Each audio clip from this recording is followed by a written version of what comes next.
The cold vastness of space stretched out before Captain Jack Porter as he stood alone at the main viewport of the diplomatic vessel Handshake. His weathered face reflected in the reinforced glass, lines of worry etched around his eyes. Beyond, his tiny ship floated the massive alien fleet, 10,000 warships that had appeared without warning 3 days ago. "They're moving again, Captain," said a calm female voice.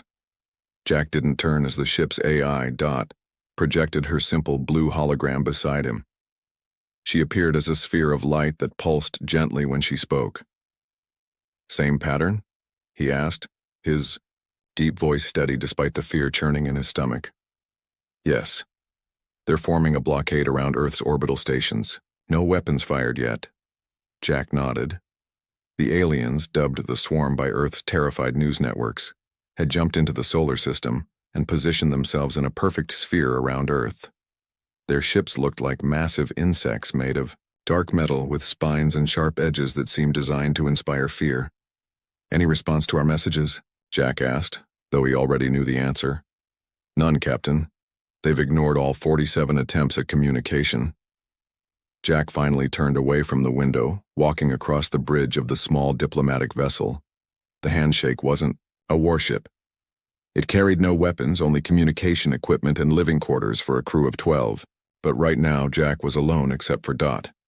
"Show me the latest data from science team," he said, dropping into the captain's chair and rubbing his tired eyes.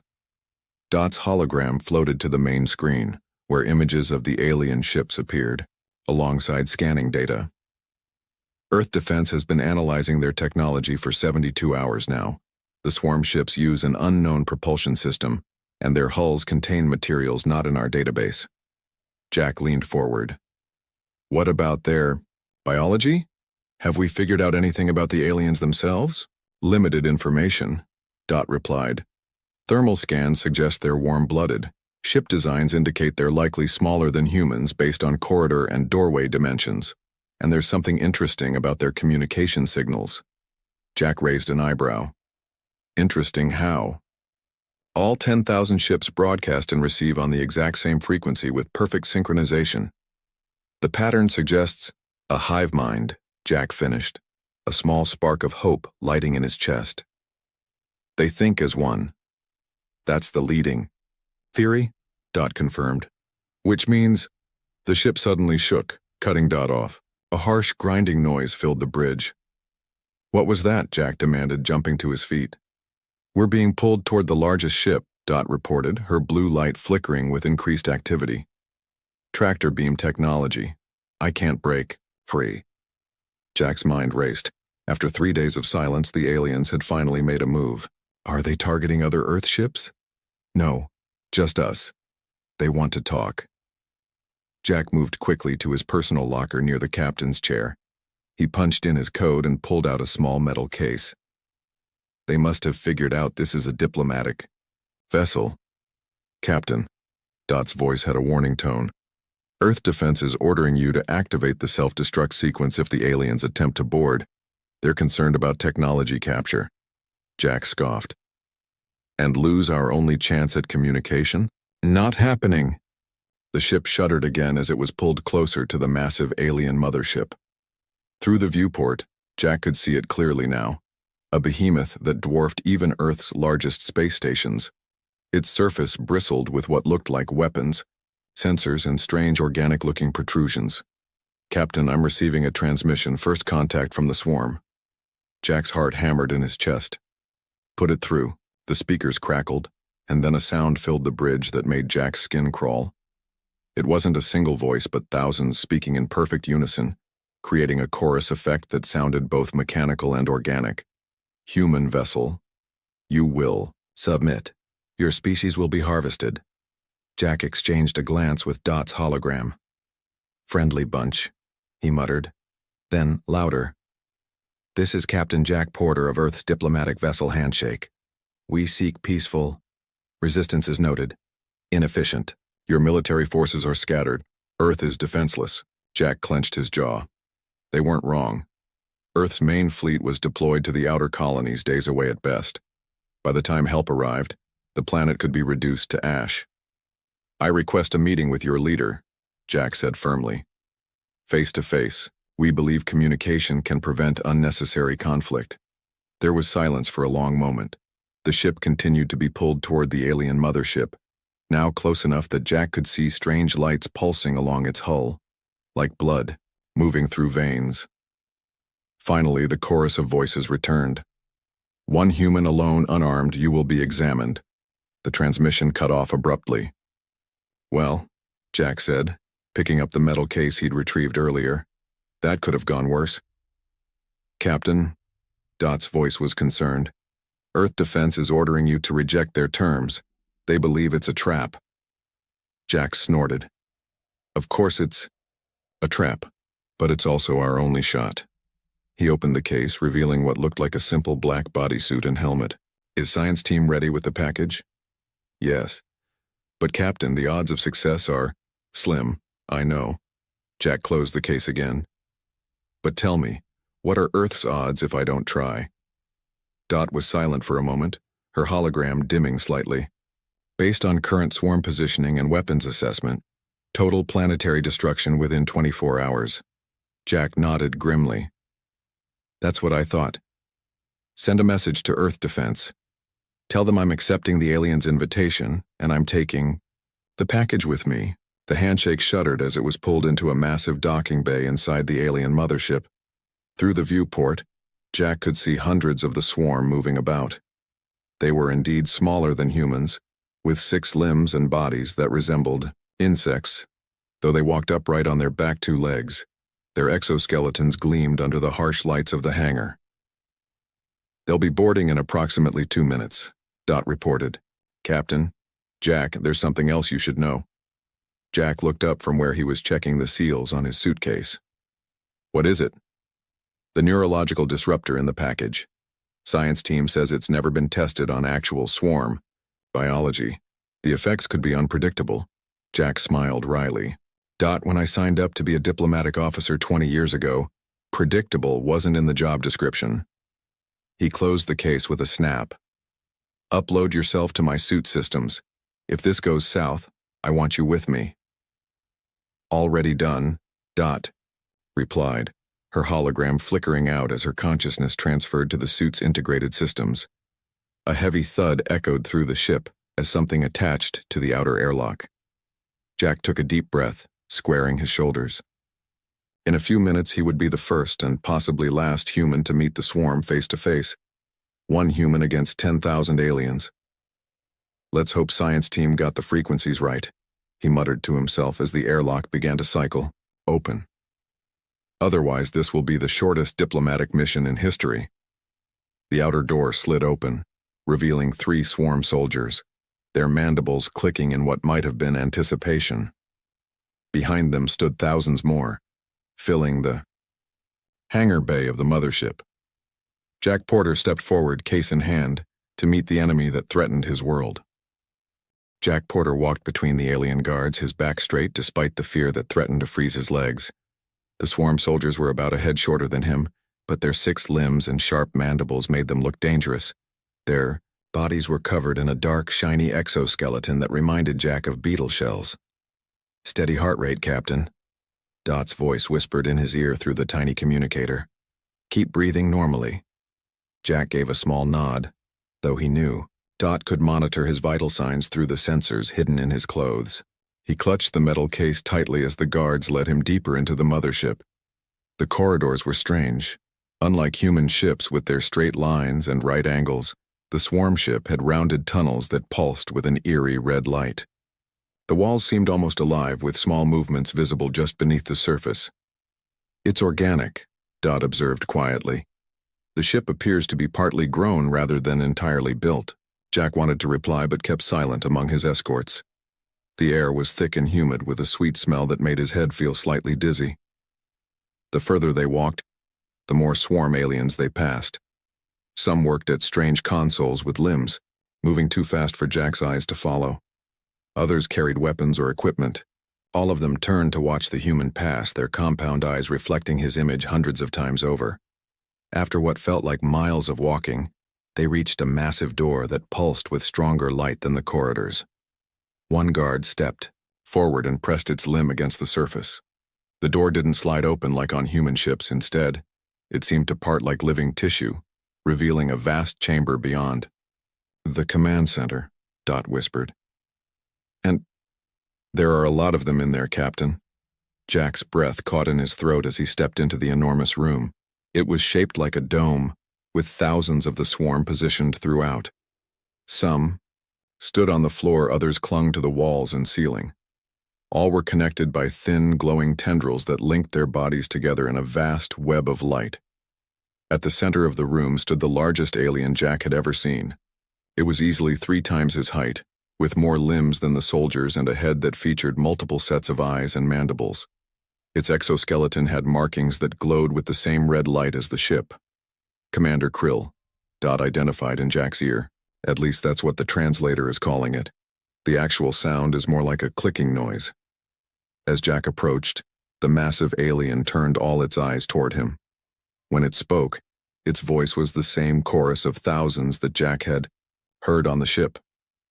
"Human, you stand before the swarm." The voice boomed from all directions, as every alien in the room spoke in perfect unison. Jack fought to keep his expression calm. "I am Captain Jack Porter, representing Earth and all human colonies," he replied, his voice sounding small in the massive chamber. "Your species is primitive, divided, weak." The commander's upper limbs moved in a gesture that might have been dismissal. "You will serve the swarm or be eliminated." Jack set his case down carefully by his feet. "Before you make that decision, I'd like to understand why you've come to our system. Earth has no quarrel with your kind." A sound like thousands of insects clicking filled the room. Laughter, Jack realized with a chill. "The swarm does not explain. The swarm consumes. Your world has resources. Your people will serve or die." Jack noted how the glowing tendrils connecting the aliens pulsed stronger when the commander spoke, the hive mind working in real time. "Let me tell you about humans," Jack said, taking a careful step forward. Several guards moved toward him, but the commander raised a limb to stop them. "We may seem divided, but that's our strength. We think differently from each other. We find solutions where others see only problems." "Irrelevant. Your military forces are not here. Earth is defenseless." Jack smiled slightly. "That's where you're wrong. We don't always need warships to defend ourselves." He glanced around the room at the thousands of connected aliens. "I'd like to propose something." The commander's head tilted. "Speak." "A challenge," Jack said. "One human against your best warriors. If I win, you leave our system and never return. If I lose, I'll give you the access codes to bypass Earth's automated defenses. You can take the planet without losing a single soldier." The clicking laughter erupted again, louder this time. "One human against the swarm? You would be destroyed in seconds." "Then you have nothing to lose," Jack replied calmly. "And everything to gain. Those defense systems will cost you thousands of ships even if you win. I'm offering you a clean victory." The commander was silent for a moment. Jack could see the light tendrils pulsing rapidly as the hive mind considered his offer. "Your challenge is accepted," the chorus finally announced. "You will face 10,000 of our warriors. The battle will take place in the arena." Jack nodded, hiding his relief. "I'll need 1 hour to prepare and permission to wear my ceremonial battle suit. It's tradition among humans." "Granted. Your traditions are meaningless before your death." The commander gestured to the guards. "Take the human to the preparation chamber. In 1 hour the battle begins." As Jack was led away, he picked up his case carefully. Once they were in the corridor, Dot's voice returned in his ear. "That was extremely risky, Captain, and they've accepted your challenge." "They think it's a joke," Jack whispered, quiet enough that only the sensitive microphone in his earpiece could hear. "That's exactly what we needed." The preparation chamber was a small room with no furniture. The walls pulsed with the same living light as the rest of the ship. As soon as the guards left him alone, Jack opened his case. "We have 55 minutes, he said to Dot. "Talk to me about the hive mind." What did you observe in there? Dot's voice was clear in the empty room. The neural connections are even stronger than we thought. The tendrils aren't just for show. They're physical manifestations of their shared consciousness, and I was able to detect the frequency they're using. Jack removed the black bodysuit from the case. It looked simple, almost like regular clothing, but the material felt strange to the touch, partly solid, partly liquid. And will our disruptor work? Based on the readings I took? Yes. But Captain, there's something else. The commander, its neural signal is the strongest. It's not just part of the hive mind, it might be controlling it. Jack began to put on the suit, which molded itself to his body as soon as it made contact with his skin. So if we target the commander specifically, the entire hive could collapse, Dot confirmed. But we'll only get one chance. The suit's power cells can generate a disruptive pulse for approximately 5 minutes before burning out. The helmet was last. Jack held it in his hands, looking at its smooth black surface.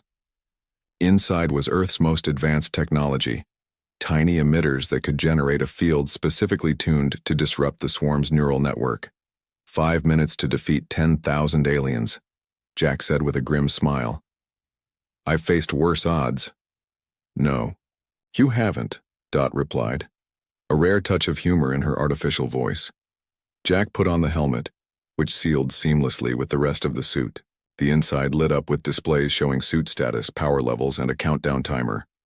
Run final diagnostics, Jack ordered, and send a message to Earth Defense. Tell them the swarm took the bait. As the suit's systems came online, Jack took deep breaths to calm his racing heart. In less than an hour, he would face an army of aliens in combat. The fate of Earth rested on whether science team's theories about the swarm's hive mind were correct. Diagnostics complete, Dot announced. Disruptor is functioning at optimal levels. The neural frequency is locked in. Jack flexed his hands, feeling the suit respond to his movements. Then I guess there's nothing left to do but wait. Captain, Dot said quietly. If this doesn't work. It will work, Jack interrupted. It has to. Outside the chamber he could hear movement. Thousands of aliens preparing for what they thought would be an easy slaughter. They had no idea what was coming. Jack Porter, a single human, was about to face 10,000 aliens in battle, and he was smiling. The door to Jack's preparation chamber slid open with a wet, organic sound. 4 swarm guards entered, their mandibles clicking rapidly as they surrounded him. Time has expired, human, they spoke in unison. The battle awaits. Jack stood tall, in his black suit, helmet tucked under his arm. To the aliens, it looked like simple clothing, nothing that could possibly pose a threat. Their scanners had detected only basic materials and minor electronic components, which they had dismissed as primitive human technology. I'm ready, Jack said calmly. The guards led him through a new set of corridors, these wider and taller than before. They sloped downward, deep into the heart of the mothership. Other aliens lined the passage, all watching with their compound eyes as the lone human walked to what they assumed would be his death. Captain, Dot's voice whispered in his ear. I'm detecting a massive space ahead. Based on the ship's layout, it appears to be some kind of arena or ceremonial chamber. Jack gave a small nod. The deeper they went, the more his ears picked up. A strange sound like the buzzing of countless insects growing louder with each step. The entire swarm is watching this, aren't they? He whispered. Not just those on this ship, Dot replied. I'm detecting broadcasts to all 10,000 vessels. They're streaming this as entertainment. Jack's mouth tightened. Good. Let them. I'll see what happens. The corridor finally opened into a vast circular space that took Jack's breath away. It was enormous, at least 500 meters across, with walls that rose so high the ceiling was lost in shadows. The walls were lined with tier after tier of swarm aliens, packed together so tightly they looked like a single living mass. The floor of the arena was bare metal, marked with strange symbols. At the center stood Commander Krill, even more imposing than before. Around the commander in perfect formation stood thousands of swarm warriors, each armed with weapons that looked like a cross between spears and energy rifles. The buzzing sound was deafening now, the combined noise of thousands of aliens all communicating at once through their hive mind. "Remember, Captain," Dot said as they approached, "the suit can only generate the disruptive field for 5 minutes before the power cells burn out." "I'll make it count," Jack promised quietly. The guards brought him to stand before Commander Krill. The massive alien looked down at Jack with all its eyes blinking in different patterns. "The human comes to die," the commander announced, voice echoing through the arena as all aliens spoke at once. The crowd's buzzing intensified. "Actually," Jack replied, putting on his helmet with deliberate slowness, "I came to win." The helmet sealed with a soft hiss, and Jack's display lit up with information. Power levels, target lock systems, and most importantly, a timer ready to count down from 5 minutes. "Your confidence is amusing," the commander said. "The rules are simple. You will face our warriors. When you die, your planet belongs to the swarm." Jack looked around at the thousands of warriors surrounding him. Each one had 6 limbs that ended in either claws or was holding weapons. Their exoskeletons gleamed under the arena's harsh lights, and the neural tendrils connecting them pulsed with energy. "And when I win," Jack said, voice slightly mechanical through his helmet, "you leave our system and never return." The clicking laughter erupted from all around the arena. "Agreed. Let the battle begin." Commander Krill stepped back and a circle of warriors moved forward, weapons raised. Jack counted at least 100 in the first wave alone. "Dot," Jack whispered. "Run final systems check." "All systems green," Dot replied. "Disruptor frequency is locked on their neural patterns. Ready on your command." Jack took a deep breath and raised his hand, finger hovering over a small control panel on his wrist. The warriors were 20 meters away now, closing in quickly. 15 meters. Dot counted down. 10 meters. The lead warriors raised their weapons. Energy began to glow at the tips of their spears. 5 meters. "Now," Jack said, and pressed the control. For a split second, nothing happened. Then a wave of invisible energy pulsed out from Jack's suit. It was completely silent with no visible effect, but the results were immediate and dramatic. The charging warriors stumbled as one. Their coordinated movements fell apart. Some dropped their weapons, others grabbed at their heads, mandibles clicking rapidly in what could only be distress. "It's working." Dot's voice was triumphant in Jack's ear. "The disruptor is interfering with their neural network." Jack stood perfectly still as the first wave of warriors collapsed around him. None had managed to get within striking distance. The buzzing from the audience changed tone, becoming erratic and confused. Commander Krill stepped forward, mandibles spread wide in what looked like anger or surprise. "What is this?" The chorus of voices was no longer in perfect unison. Some spoke faster than others, creating an eerie, broken sound. "What have you done?" Jack turned to face the commander. "I studied your greatest strength, your hive mind, and found its weakness." He started walking forward, stepping over fallen warriors who twitched on the ground. "You think as one, which makes you powerful when coordinated but vulnerable to the right frequency." The commander raised a limb, signaling to the thousands of remaining warriors. "Kill him!" The warriors surged forward, but they moved awkwardly. Now, their perfect coordination breaking down as the disruptive field grew stronger. Jack continued walking calmly toward the commander, the fallen bodies of swarm warriors creating a path before him. On his helmet display, the timer counted down. 4:15, 4:14, 4:13. "Captain," Dot reported, "the neural disruption is spreading throughout the arena. Warrior efficiency is down to 40% and falling. More and more aliens dropped their weapons or fell to the ground.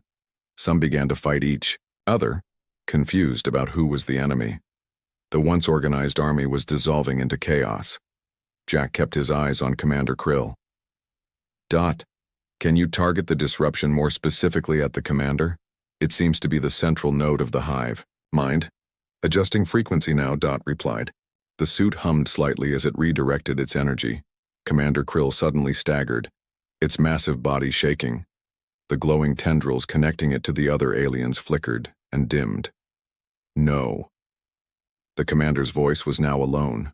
The chorus, Effect completely gone. What is this weapon? Not a weapon, Jack replied, now standing directly before the alien leader. A disruption field, tuned exactly to the frequency of your neural network. It won't kill you.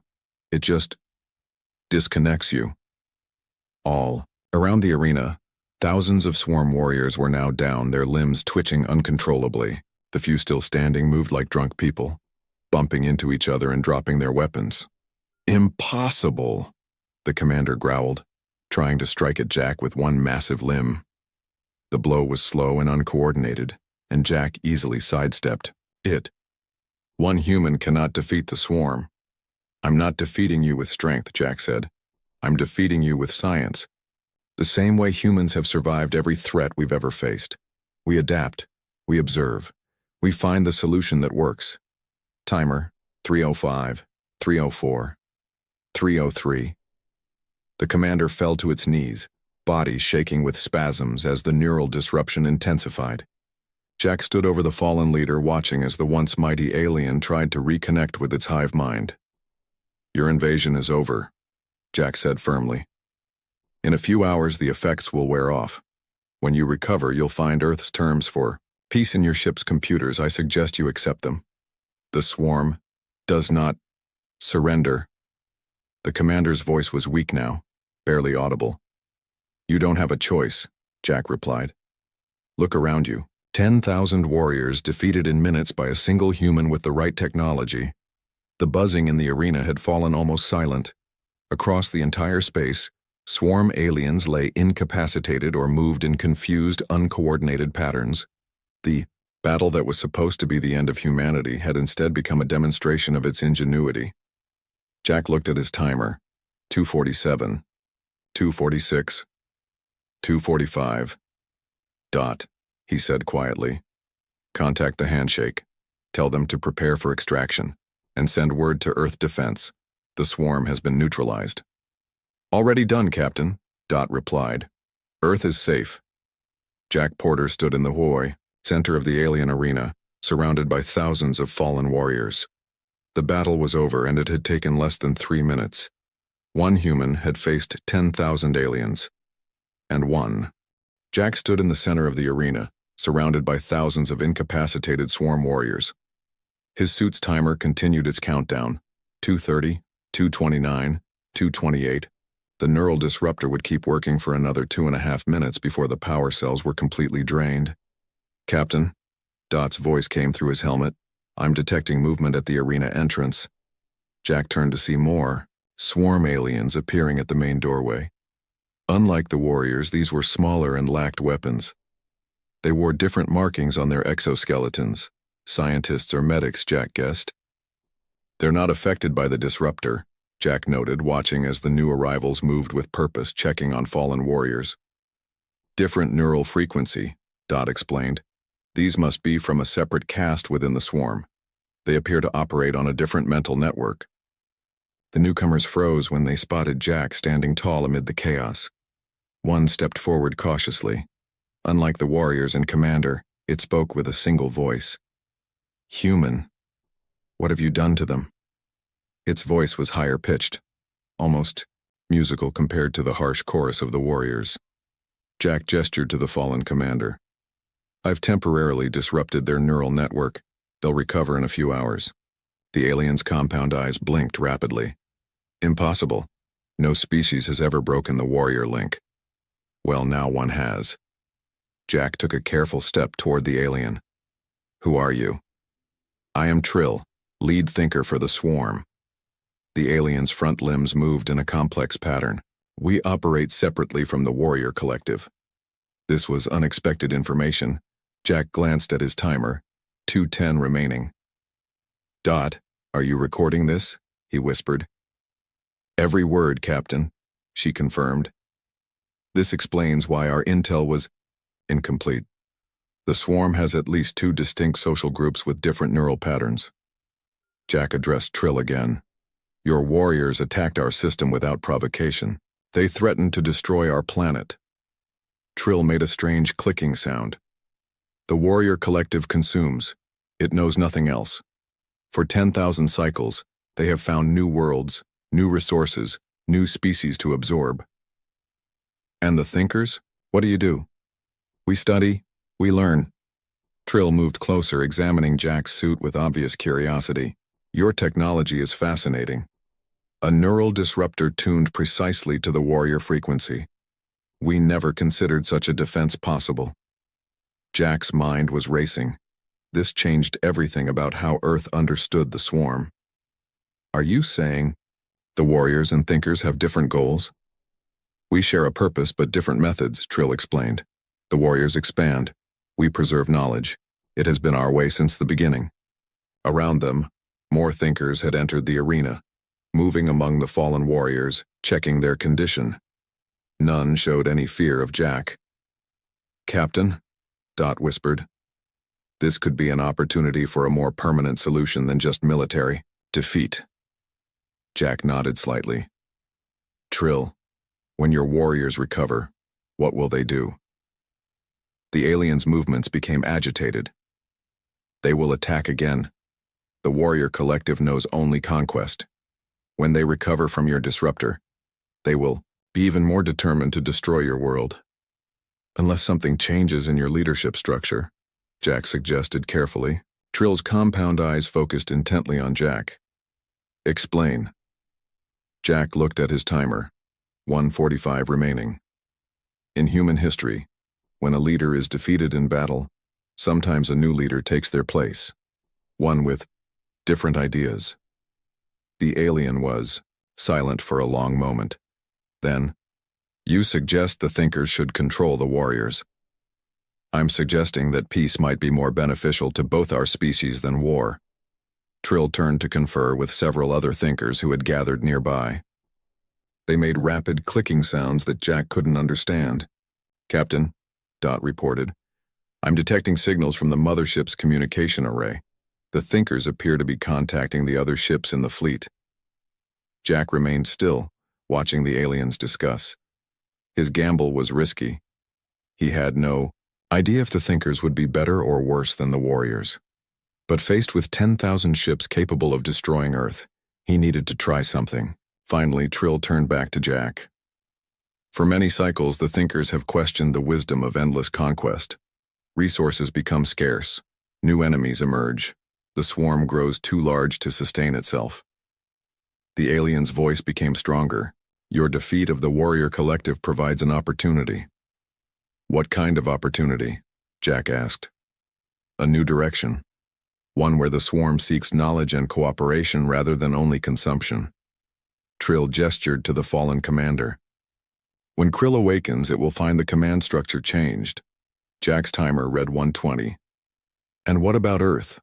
My planet? We propose an exchange, Trill said. Knowledge for knowledge.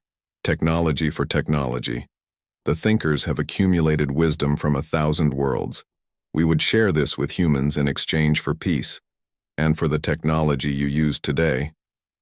Jack hesitated. Sharing the neural disruptor tech was far beyond his authority, but the alternative was continuing the conflict once the warriors recovered.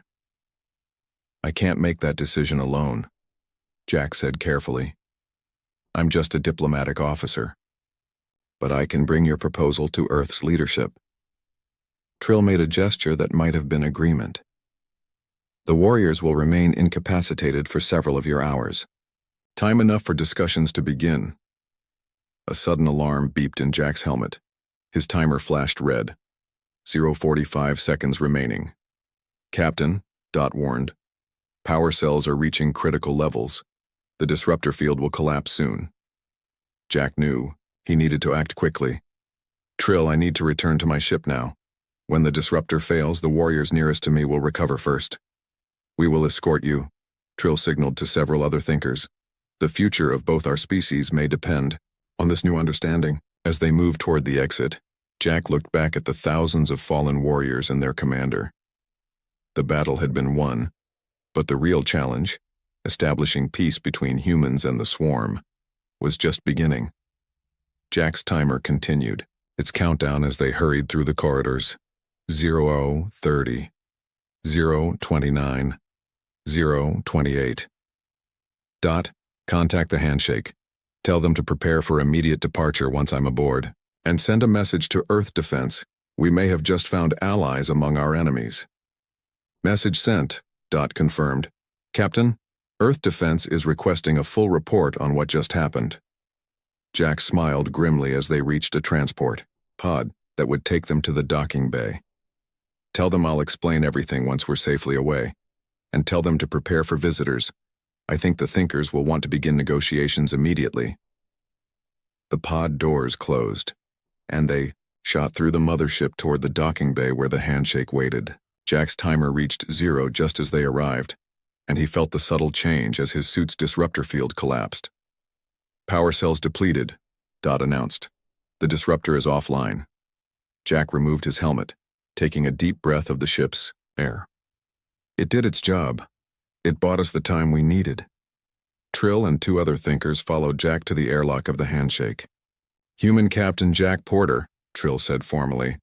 The Thinkers look forward to a new relationship with Earth. Jack nodded.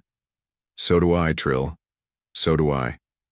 As the airlock closed behind him, Jack felt the weight of the day's events finally hit him. One human had faced 10,000 aliens in battle, and won. But more importantly, he might have just changed the course of history for both species. He said, entering the bridge of his small ship. Set course for Earth. We have a lot to explain. Course set, Captain. Dot's hologram appeared beside him, her blue light pulsing calmly. And may I say, that was the most impressive diplomatic mission I've ever recorded. Jack laughed as he dropped into the captain's chair. Diplomacy through superior technology. Not exactly what they taught us at the academy. As the handshake pulled away from the mothership, Jack could see the massive swarm fleet stretching out across space. 10,000 ships that had come to conquer, now frozen in uncertainty as the balance of power shifted. The battle was over. Now the true test would begin.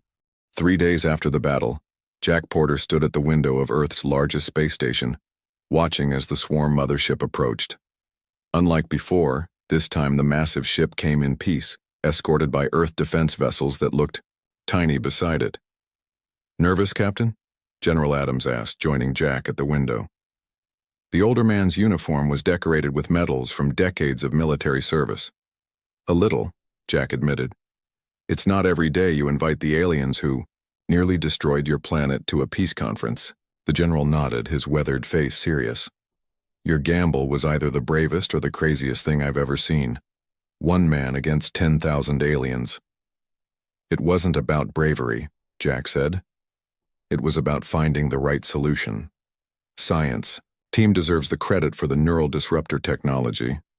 Maybe, Adams conceded, but you're the one who went in there alone. The recordings from your suit have been viewed by billions across Earth and the colonies. You're a hero, Porter. Jack shook his head. I'm a diplomatic officer who did his job. A soft chime interrupted their conversation. General Adams, Captain Porter, announced the station's AI. The swarm delegation has docked. They're ready to begin the meeting.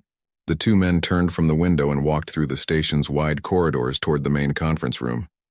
Station personnel stopped to stare as Jack passed. Many nodded respectfully or saluted, even though he wasn't military.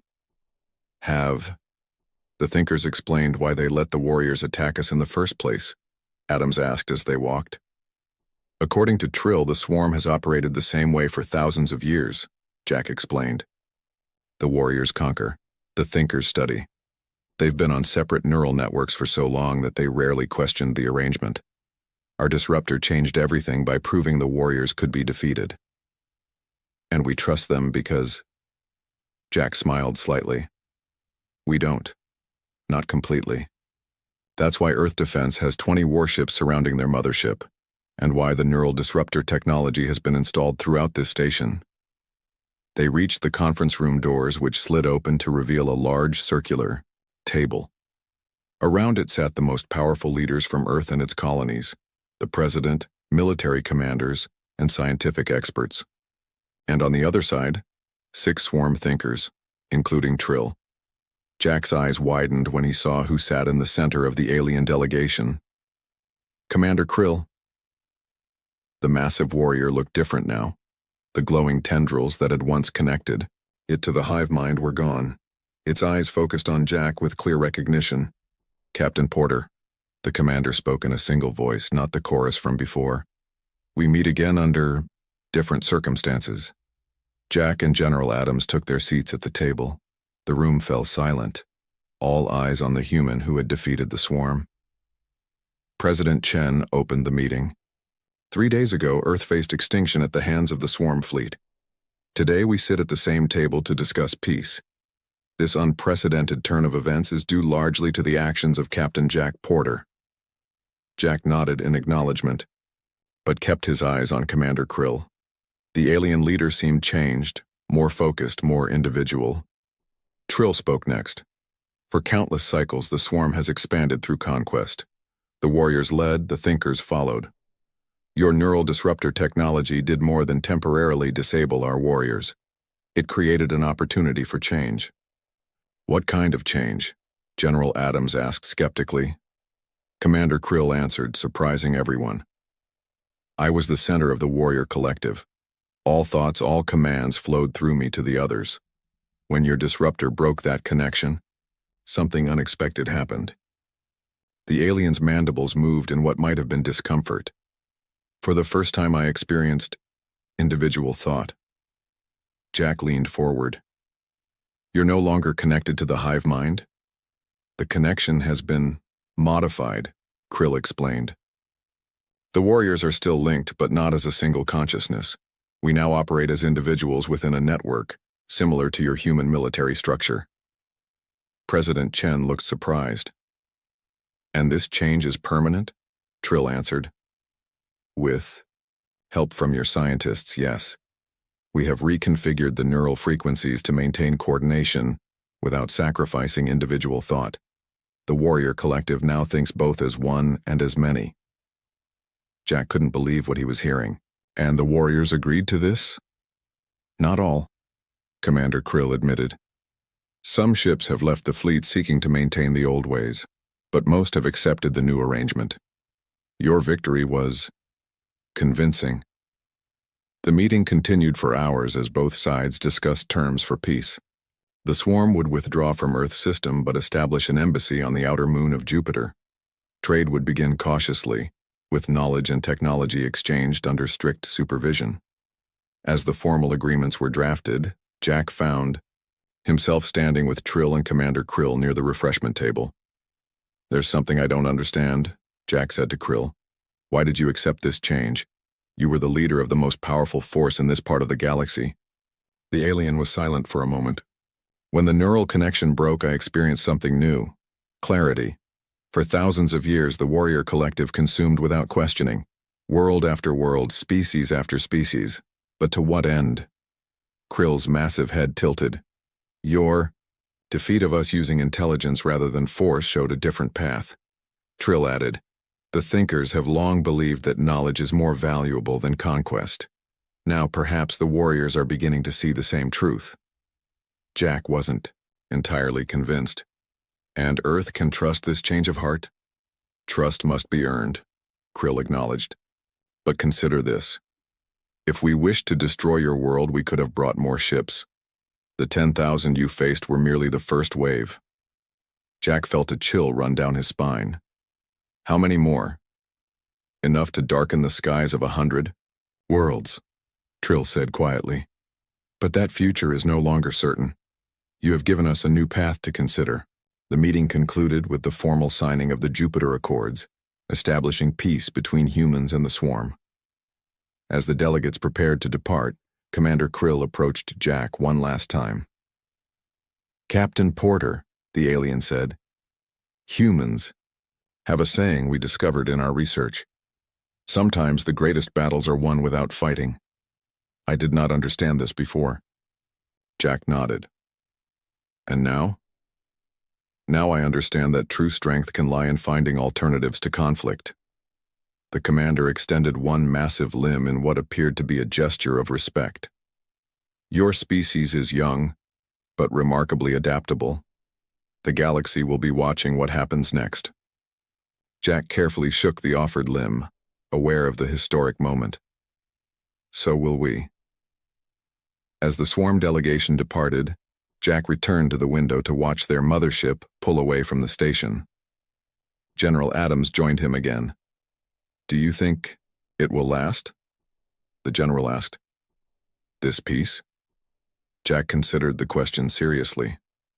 "I don't know. But we've bought time. Time to prepare, time to learn from each other. And we've shown the galaxy something important." "What's that?" "That humans shouldn't be underestimated." Jack smiled slightly. "One human faced 10,000 aliens and the battle was over in minutes. Not because of superior strength or numbers, but because we found the right solution." The general nodded thoughtfully. "Science and diplomacy instead of just firepower. Not the usual way wars end." "Maybe it's time for a new usual," Jack suggested. As Earth's sun rose over the curve of the planet below, both men watched the swarm mothership move away toward Jupiter, where the new embassy would be established.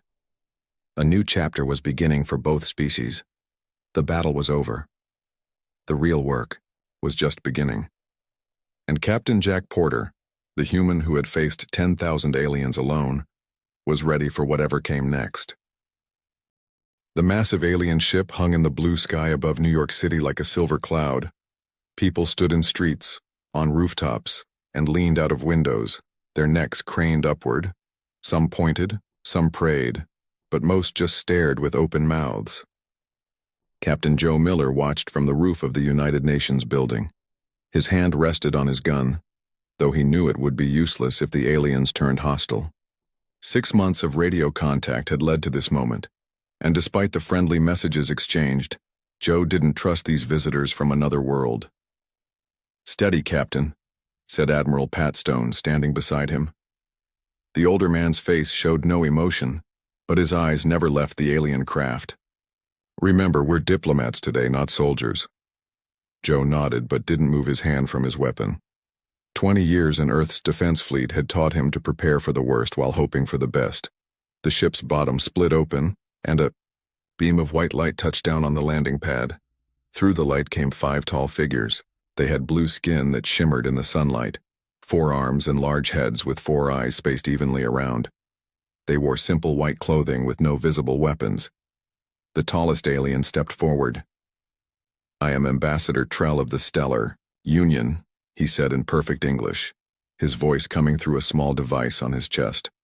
"We come in peace and friendship to Earth." World leaders stepped forward for the formal greetings. Joe stayed back, watching every move the aliens made. Something about their 2 perfect smiles made his skin crawl. The ceremony was going exactly as planned until a small orange cat wandered onto the landing pad. It must have slipped past security, drawn by curiosity or the warmth of the alien ship's lights. Joe moved to grab the animal before it caused an incident, but stopped when he saw the alien's reaction. All 5 visitors froze. Their 4 eyes widened and the small breathing holes on their necks flared open. "What is this creature?" Ambassador Trell asked, dropping to one knee to look at the cat. "Just a stray cat," said the President of the United States, looking confused. "I apologize for the interruption." "Cat?"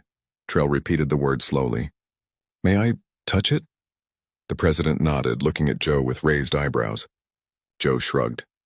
This wasn't in any of their first contact protocols. Trell reached out slowly with one of his 4 blue hands. The cat sniffed his long fingers, then rubbed its head against them. A sound that might have been a laugh came from Trell's. Breathing holes. "It vibrates," he said with delight when the cat began to purr. The other aliens gathered around, all thoughts of diplomatic ceremony forgotten as they marveled at the ordinary cat. "You find this animal interesting?" asked the President. "On our world," Trell explained, still petting the cat, "we have few animal species. Most are simple creatures, nothing like this complex, friendly being. Does Earth have many such animals?" The President smiled. "Thousands of species, cats, dogs, birds, fish. We must see them." Another alien interrupted, then quickly lowered his eyes. "If that would be acceptable." Joe watched as the world leaders exchanged glances. This wasn't the technological exchange they had expected, but perhaps it was a start. 3 days later, Joe stood in the Central Park Zoo, watching as Ambassador Trell and his team moved from exhibit to exhibit like excited children. They took pictures and videos of everything from lions to penguins, asking endless questions about each animal. "They really love our animals," said Dr. Linda West, the zoologist assigned to guide the aliens. "I've never seen anyone so excited about an ordinary squirrel." "It's strange," Joe said. "They have technology that can cross light years of space, but they act like they've never seen a monkey before." According to Trell, their home planet had a mass extinction event thousands of years ago. Most animal life died out. The few species that survived are simple, like our insects or worms. Joe nodded but kept watching. Something felt off.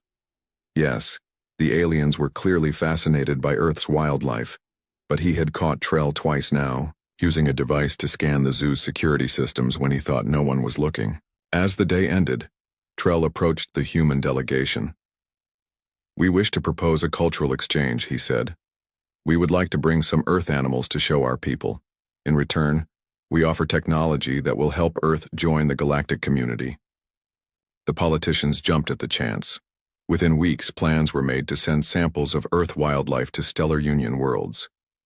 In return, the aliens offered medical technology that could cure several human diseases and engines that could make travel to Mars a matter of days, instead of months. Joe's concerns were ignored by his superiors. "This is the opportunity of a lifetime," Admiral Stone told him during a private meeting at Defense Fleet headquarters. "Think of what we can learn from them." "I am thinking," Joe said. "I'm thinking about why a spacefaring civilization cares so much about our cats and dogs." Admiral Stone sighed. "The President wants this exchange. Your job is to make sure it happens safely." "Yes, sir," Joe said, knowing when to stop arguing.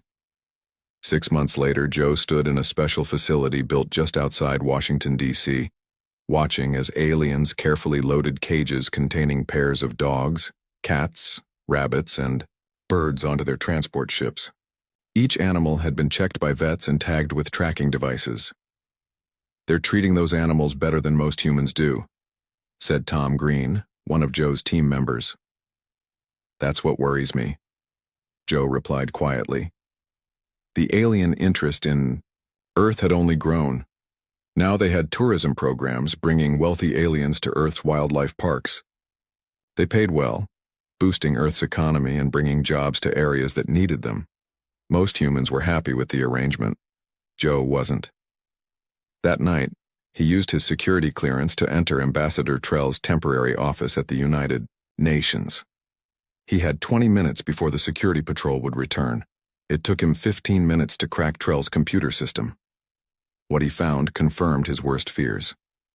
Hidden beneath files about Earth's animals were detailed reports about Earth's military capabilities, satellite systems, and defense grids.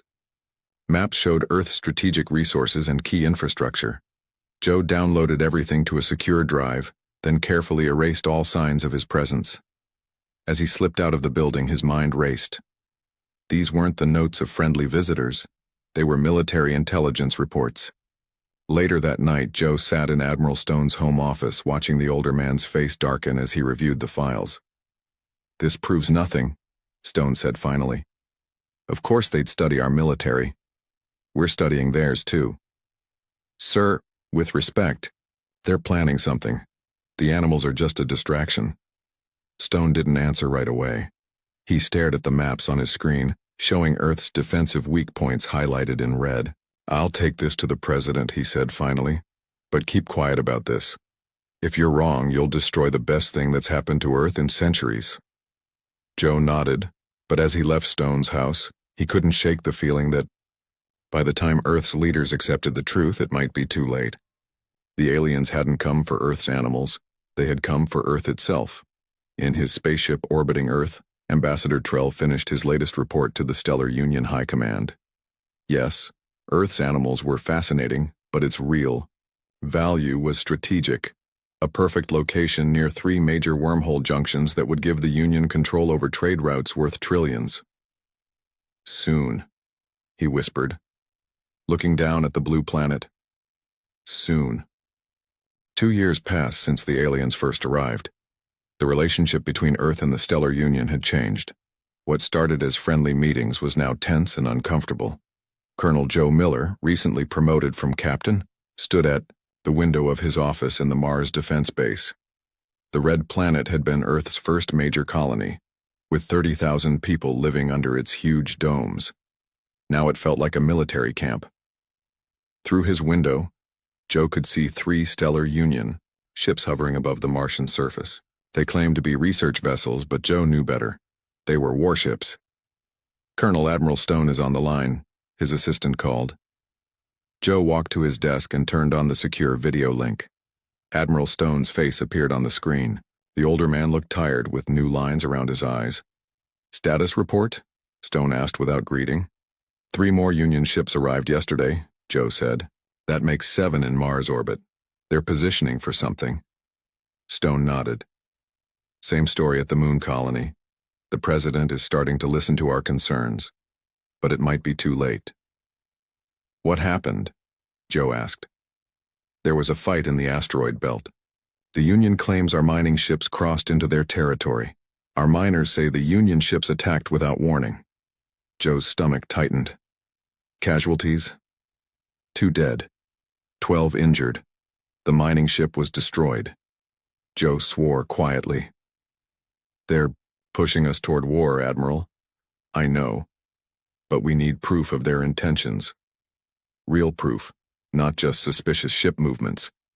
After the call ended, Joe stared at the map on his wall. Red dots showed Stellar Union positions near Earth, Mars, and the Moon. The dots had been multiplying for months, forming what military strategists called a containment pattern. The aliens were positioning themselves to cut Earth off from its colonies. Yet officially, relations between humans and aliens remained friendly. Trade continued. Cultural exchanges happened weekly.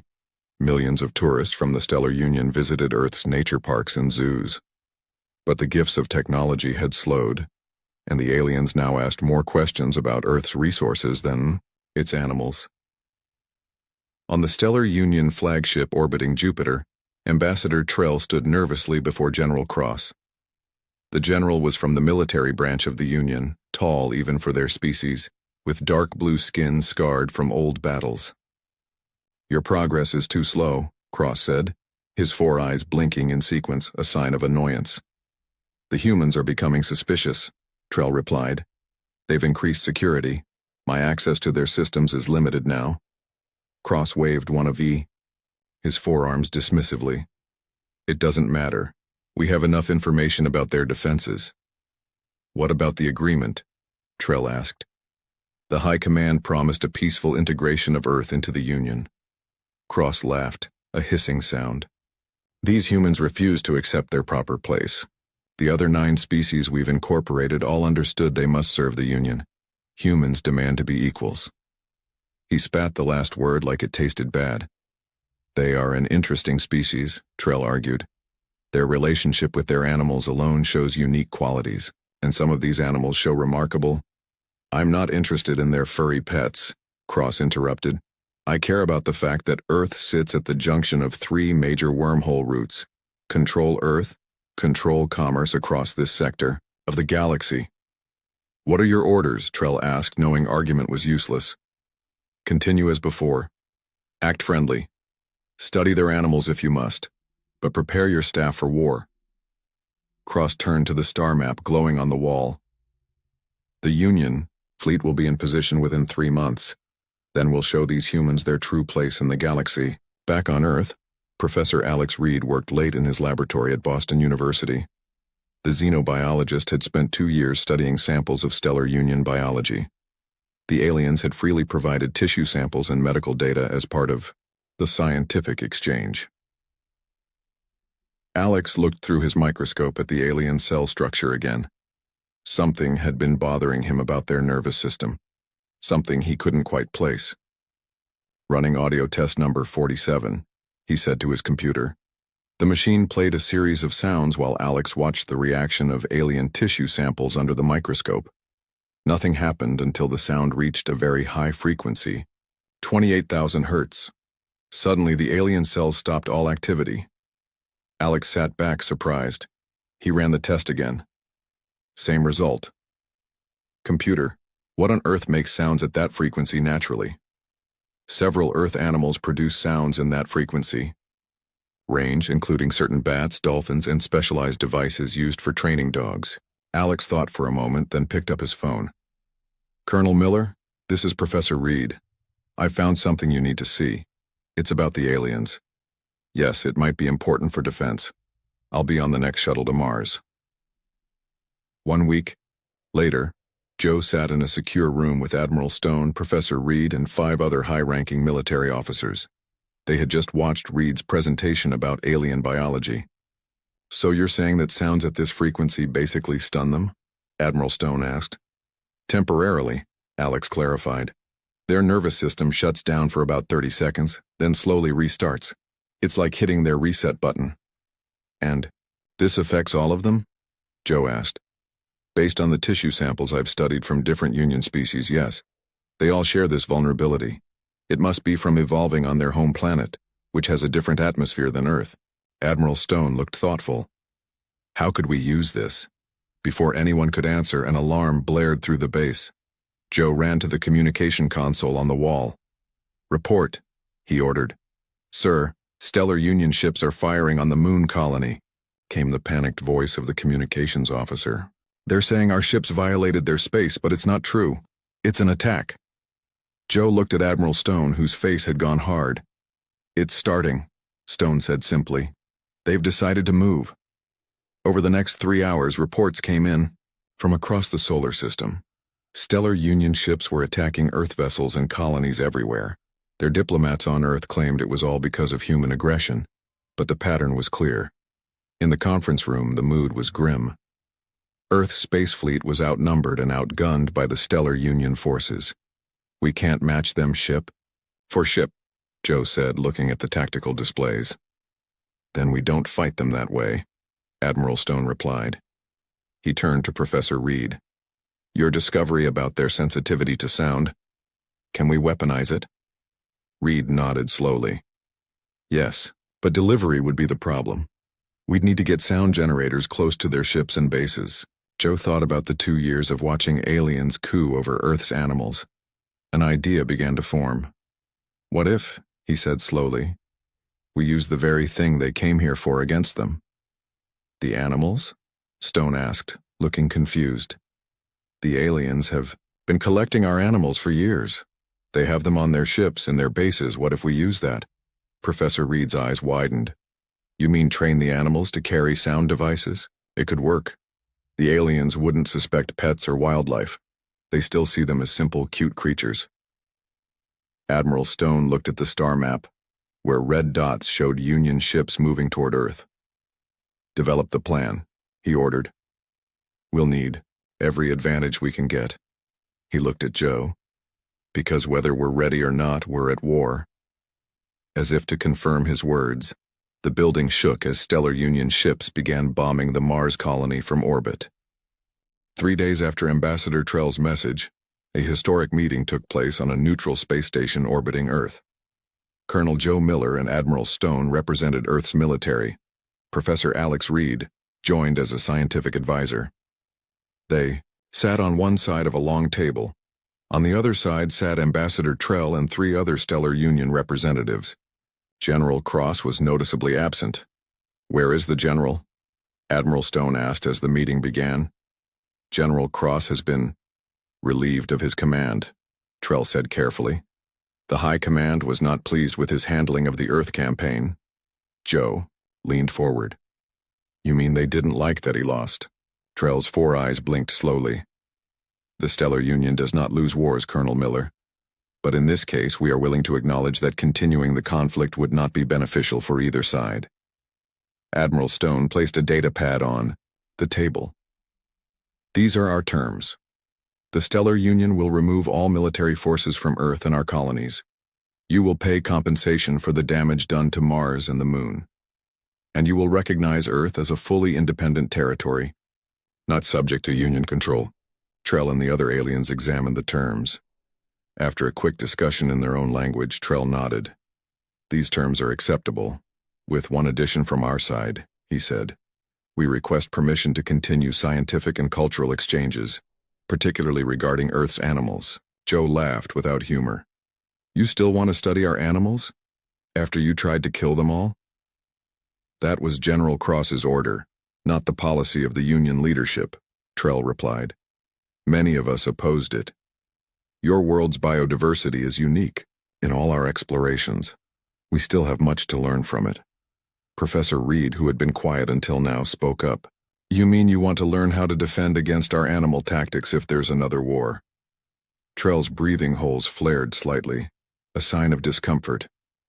I cannot deny that our military will study your methods, but my interest, and that of our scientific community, is genuine. Your relationship with your animals is unlike anything we've seen in the galaxy. Admiral Stone looked at Joe and Alex, silently asking their opinion. Controlled exchanges only, Joe said firmly. With full monitoring, and no animals leave Earth without our approval. Alex nodded in agreement. One more condition, Admiral Stone added. Full disclosure about the wormhole junctions near Earth. We know that's why you really came here. Trell seemed surprised but recovered quickly. Agreed. We will share all navigational data and grant Earthships passage rights. The peace treaty was signed the following day. After 2 months of bloody war, peace had returned, thanks largely to Earth's animals. 1 year later, Colonel Joe Miller, now General Miller, stood in the rebuilt Central Park Zoo. Beside him stood Ambassador Trell, who had remained on Earth as the Stellar Union's permanent envoy. They watched as a group of alien scientists carefully observed a dolphin show. The dolphins were demonstrating their intelligence by solving complex puzzles.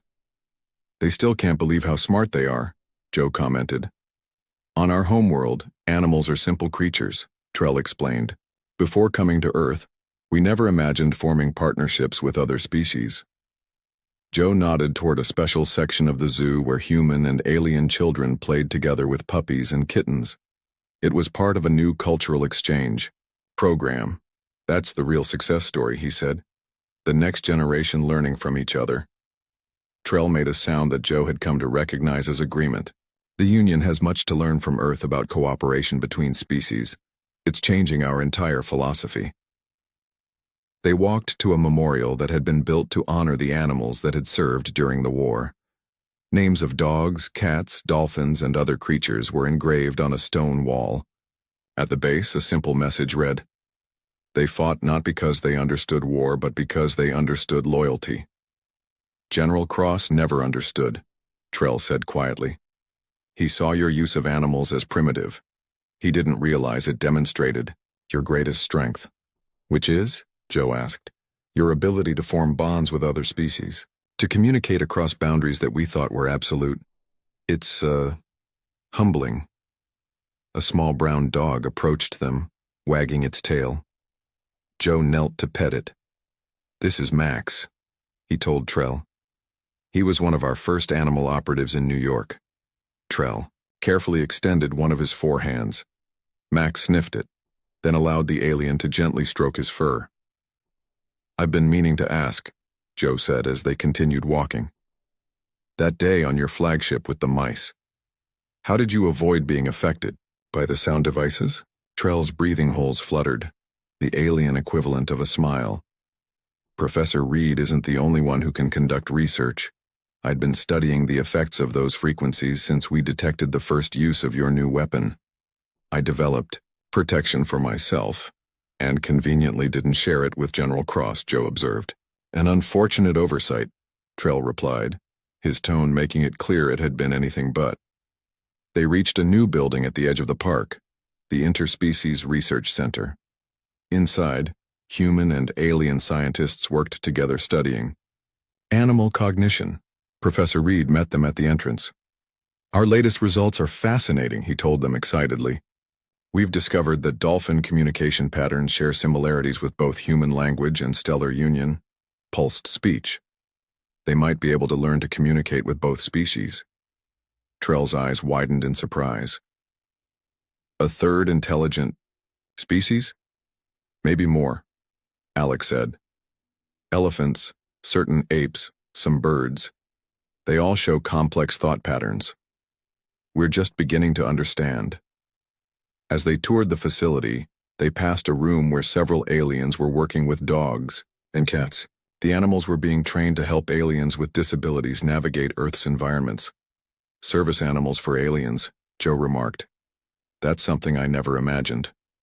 Nor did we, Trell said. But they're remarkably effective. The animals seem to adapt to our different biology with ease. In another lab, human and alien engineers were developing new technologies based on animal senses. Navigation systems inspired by bat echolocation, underwater sensors modeled on dolphin sonar. This is what should have happened from the beginning, Alex said. Cooperation instead of conquest. Trell nodded solemnly. The High Command has learned an important lesson. Not all valuable resources are minerals or strategic positions. Knowledge and diversity have their own worth. As they finished their tour, they stood on a balcony overlooking the park. Children played, dogs ran, and birds flew overhead. Aliens walked among humans, no longer as conquerors but as visitors and partners. We thought Earth's animals were just cute curiosities, Trell said reflectively. We never imagined they could be your greatest allies and teachers. Joe smiled. That's the thing about Earth. We've never been alone here. We've always shared our world with other species. Maybe that's why we value freedom so much. We know what it means to respect other forms of life. A falcon swooped down and landed on a perch near them. It had been one of the birds that carried sound devices during the war.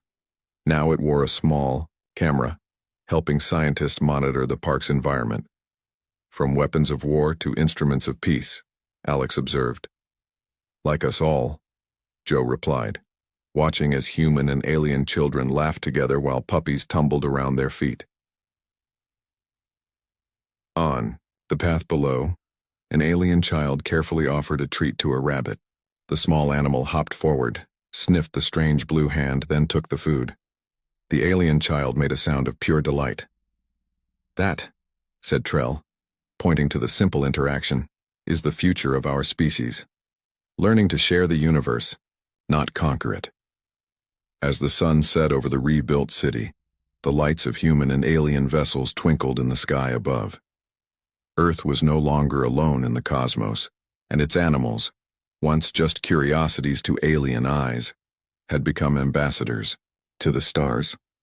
The military dogs moved silently through the ruins of New York City. They were trained to avoid detection, slipping between shadows as they approached Central Park. Each dog carried a small device in its collar that would emit the high-frequency sound that affected alien nervous systems. Colonel Joe Miller watched through night vision binoculars as the dogs entered the park. The Stellar Union had turned the once beautiful area into a military base, with landing pads for small ships and temporary buildings for their troops. Dogs are in position, whispered Major Tom Green, who was monitoring the animals through tracking devices. Joe nodded. Signal the handlers to activate the sound devices. Tom pressed a button on his wrist computer. In the park, the devices on the dogs' collars began emitting a sound too high for humans to hear. But the effect on the aliens was immediate and dramatic. Through his binoculars, Joe saw the blue-skinned soldiers suddenly freeze, then collapse, to the ground. Their forearms twitched helplessly, and their breathing holes flared wide. It's working, Joe said, unable to keep the surprise from his voice. Move in now. Human soldiers rushed forward, taking advantage of the temporary paralysis affecting the aliens. They secured the command center within minutes, capturing valuable equipment and data. Call the dogs back, Joe ordered, and the handlers whistled for their animals to return. All 20 dogs came bounding back, tails wagging as if they had just played a game rather than helped turn the tide of an alien invasion. Joe knelt to pet one of the German shepherds. Good job, Max, he said softly. Humanity owes you a lot of treats. The success in New York was repeated in other cities around the world. In London, trained falcons carried tiny sound devices into alien strongholds. In Tokyo, cats that the aliens had adopted as pets suddenly activated hidden technology in their collars. In Sydney, even the dolphins in the harbor played a role, carrying underwater sound emitters near alien submarines. For the first time since the war began, humanity was winning battles. In his flagship orbiting Earth, General Cross received the reports with growing fury. "How is this possible?" he demanded, throwing a datapad across the bridge. "How can the humans be defeating our advanced forces?" His tactical officer, a younger alien named Vex, spoke carefully. "We're still analyzing their new weapon, sir. It seems to be some kind of sound-based technology that affects our nervous systems." "And how are they deploying it?" Cross asked. "Our sensors detect no new human weapons." Vex hesitated. "It appears they're using animals, sir." "Animals?" Cross repeated, his four eyes blinking rapidly in disbelief. "Yes, General. The Earth creatures we've been studying. Dogs, cats, birds. They're carrying small devices that emit the frequency that affects us." Cross stared at the tactical display, showing areas where his forces had been defeated. "They're using pets as weapons. This is barbaric." Ambassador Trell, who had been standing quietly at the back of the bridge, stepped forward. "Not barbaric, General. Ingenious. They're using our own fascination against us." Cross turned to Trell with anger. You encourage this fascination with Earth wildlife. This is your fault." "I studied what I was ordered to study," Trell replied calmly. "But I also warned that humans have a special relationship with their animals. It's a partnership that goes back thousands of years in their history. We just never imagined they would use it in warfare." Cross slammed his fist on the console. "Issue new orders to all forces. Any Earth animal is now considered a potential weapon. They are to be eliminated on sight." Trell's breathing holes flared in shock. "You can't do that." "I can and I will," Cross replied coldly. "This is war, Ambassador. Your sentimentality about Earth's furry creatures has no place here." Back on Earth, Professor Alex Reed worked, in his laboratory, analyzing data from the field operations. "The devices are even more effective than we hoped," he told Joe during a video call. "The aliens are completely incapacitated for about 30 seconds, which is enough time for our troops to secure positions." "We need more," Joe replied, "and we need to expand the program." "What about other animals?" Alex nodded. "We're working with everything from rats to ravens now. The small animals are particularly useful. The aliens don't see them as threats." An alarm sounded in the background of Joe's video feed. His head turned sharply. "What's happening?" Alex asked. "New Stellar Union directive," Joe said grimly, reading from a screen off camera. "They're ordering their troops to kill all Earth. Animals on sight. They've figured out what we're doing." Alex's face fell. "That means all the animals they collected, the pets their officers adopted, will be killed," Joe finished. "But it also means they're scared. Our plan is working." The door to Alex's lab opened, and Admiral Stone walked in. He looked tired, but determined. "Professor Reed, we need to talk about the next phase," Stone said. "We're preparing to retake the moon colony, and we'll need special adaptations for the animals in a low-gravity vacuum environment." Alex raised his eyebrows. "You want to send animals to the moon?" "Not just any animals," Stone replied. "We've been working with NASA's research chimpanzees.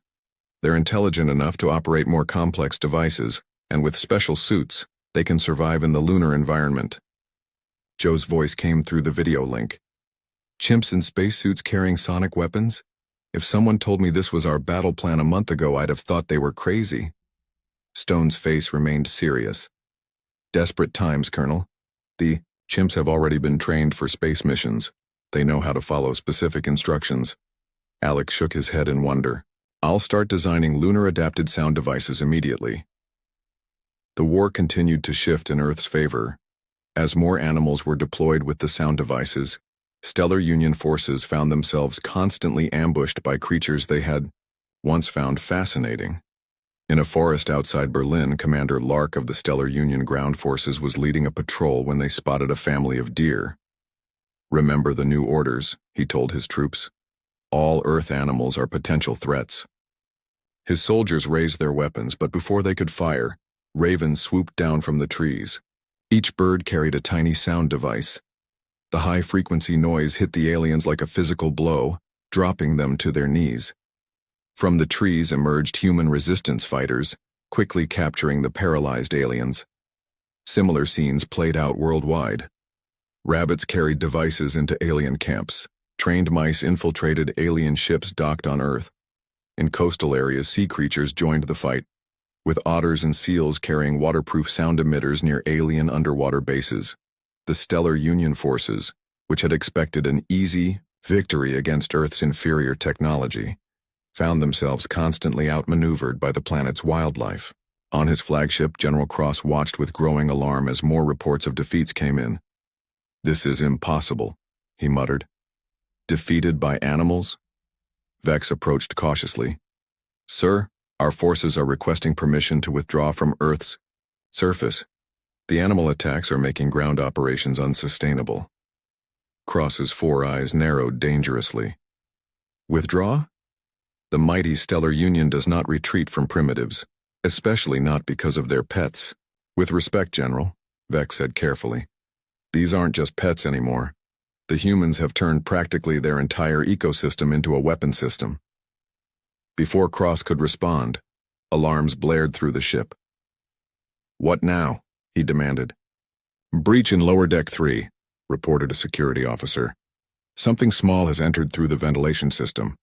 On the security screens, Cross watched in disbelief as dozens of small creatures, Earth mice, scurried through his ship's corridors.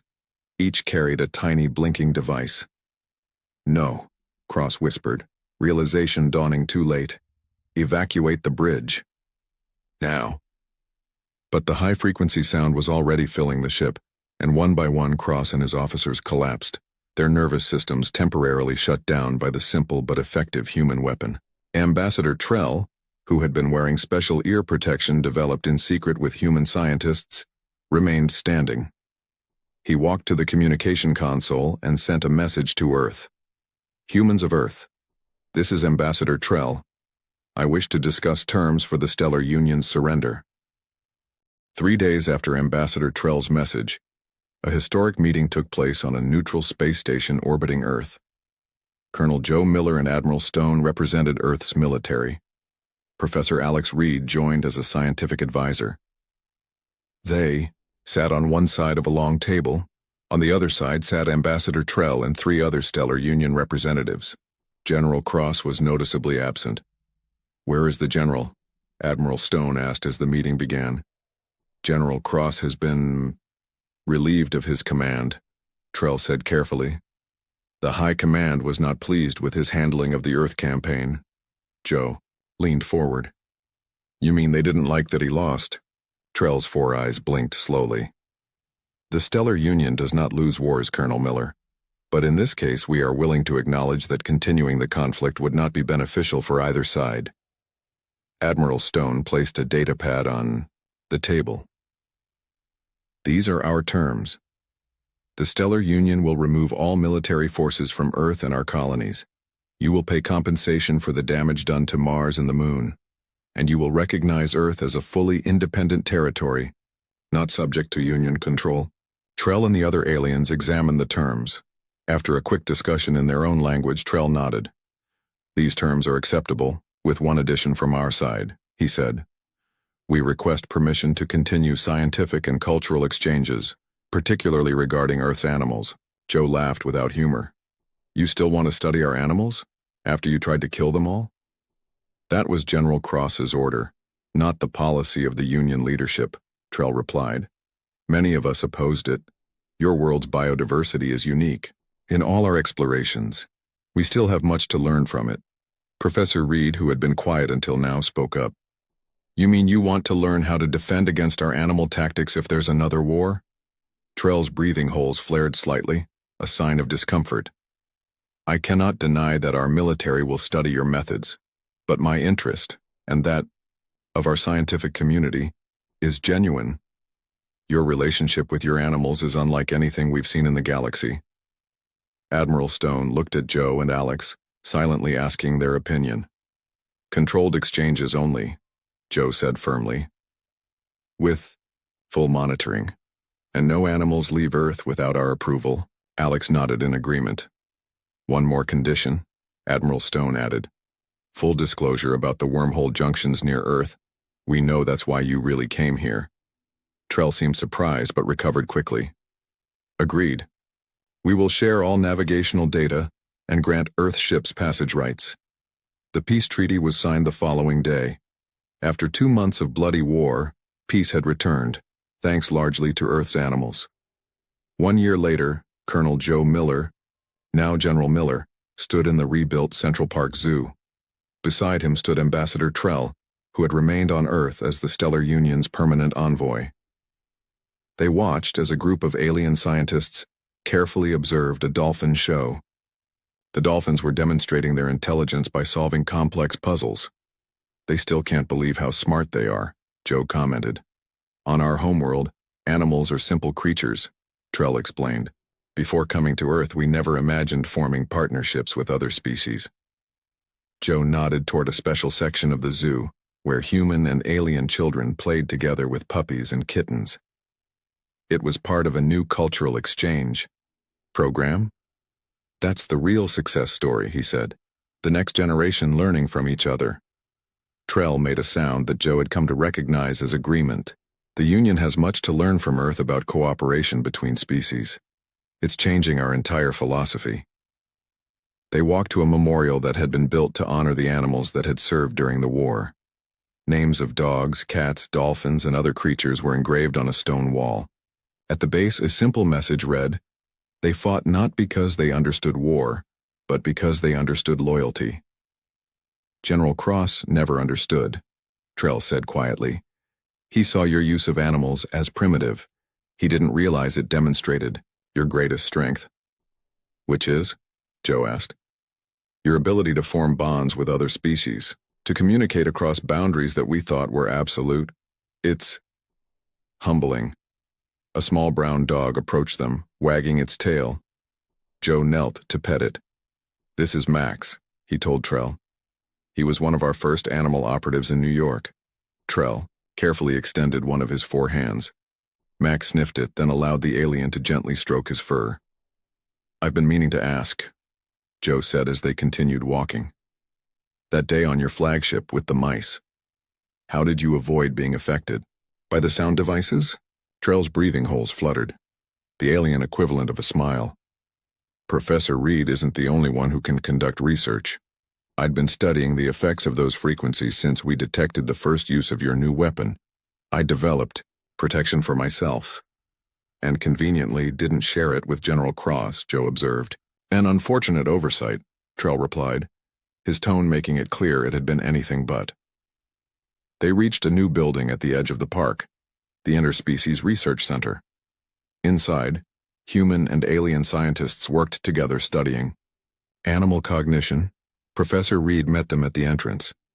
Our latest results are fascinating, he told them excitedly. We've discovered that dolphin communication patterns share similarities with both human language and Stellar Union pulsed speech.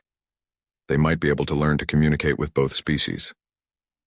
Trell's eyes widened in surprise. A third intelligent species? Maybe more, Alex said. Elephants, certain apes, some birds. They all show complex thought patterns. We're just beginning to understand. As they toured the facility, they passed a room where several aliens were working with dogs and cats. The animals were being trained to help aliens with disabilities navigate Earth's environments. Service animals for aliens, Joe remarked. That's something I never imagined. Nor did we, Trell said. But they're remarkably effective. The animals seem to adapt to our different biology with ease. In another lab, human and alien engineers were developing new technologies based on animal senses, navigation systems inspired by bat echolocation, underwater sensors modeled on dolphin sonar. This is what should have happened from the beginning, Alex said. Cooperation instead of conquest. Trell nodded solemnly. The High Command has learned an important lesson. Not all valuable resources are minerals or strategic positions. Knowledge and diversity have their own worth. As they finished their tour, they stood on a balcony overlooking the park. Children played, dogs ran, and birds flew overhead. Aliens walked among humans, no longer as conquerors but as visitors and partners. We thought Earth's animals were just cute curiosities, Trell said reflectively. We never imagined they could be your greatest allies and teachers. Joe smiled. That's the thing about Earth. We've never been alone here. We've always shared our world with other species. Maybe that's why we value freedom so much. We know what it means to respect other forms of life. A falcon swooped down and landed on a perch near them. It had been one of the birds that carried sound devices during the war. Now it wore a small camera, helping scientists monitor the park's environment. From weapons of war to instruments of peace, Alex observed.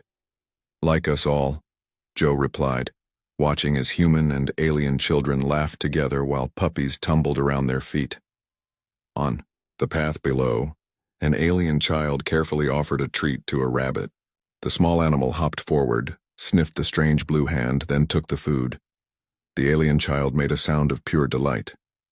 That, said Trell, pointing to the simple interaction, is the future of our species. Learning to share the universe, not conquer it. As the sun set over the rebuilt city, the lights of human and alien vessels twinkled in the sky above. Earth was no longer alone in the cosmos, and its animals, once just curiosities to alien eyes, had become ambassadors to the stars.